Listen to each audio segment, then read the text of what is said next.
Iran अमरीका deal की खबरों में कतरी वफ़द ने तेहरान का दौरा किया। ईरानी खबर एजेंसी फार्स ने मुज़ाकराती टीम के करीबी ज़राए के हवाले से बताया है कि ईरानी अहदेदारों ने कतर के सालिस वफ़द के साथ जंग बंदी मुआहदे के नुकात पर तबादला ख्याल किया। रिपोर्ट के मुताबिक अमरीका से डील को अभी तक हतमी शक्ल नहीं दी गई। सदर ट्रंप के दिए गए टाइम के मुताबिक मुआहदे पर दस्तखत यकीनी तौर पर नहीं हो सकते। अमरीकी सदर ने ईरान से मुआहदे पर आज दस्तखत होने का इम्कान जाहिर किया था।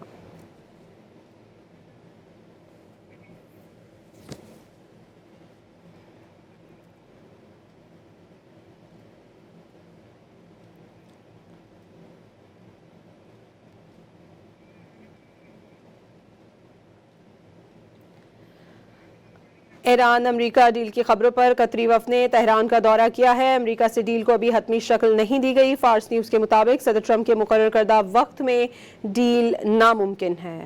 ईरान अमरीका डील की खबरों पर कतरी वफ़द ने तेहरान का दौरा किया है। अमरीका से डील को अभी हतमी शक्ल नहीं दी गई। फार्स न्यूज़ के मुताबिक सदर ट्रंप के मुकर्रर करदा वक्त में डील नामुमकिन है। ईरान अमरीका डील की खबरों में कतरी वफ़द ने तेहरान का दौरा किया। ईरानी खबर एजेंसी फार्स ने मुज़ाकराती टीम के करीबी ज़राए के हवाले से बताया है कि ईरानी अहदेदारों ने कतर के सालिस वफ़द के साथ जंग बंदी मुआहदे के नुकात पर तबादला ख्याल किया।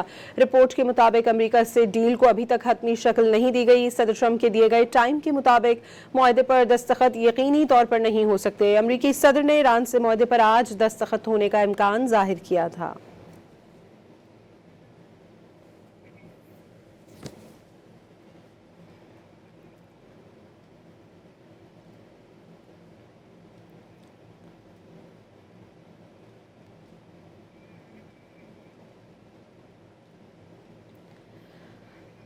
ईरान अमरीका डील की खबरों पर कतरी वफ़द ने तेहरान का दौरा किया है। अमरीका से डील को अभी हतमी शक्ल नहीं दी गई। फार्स न्यूज़ के मुताबिक सदर ट्रंप के मुकर्रर करदा वक्त में डील नामुमकिन है।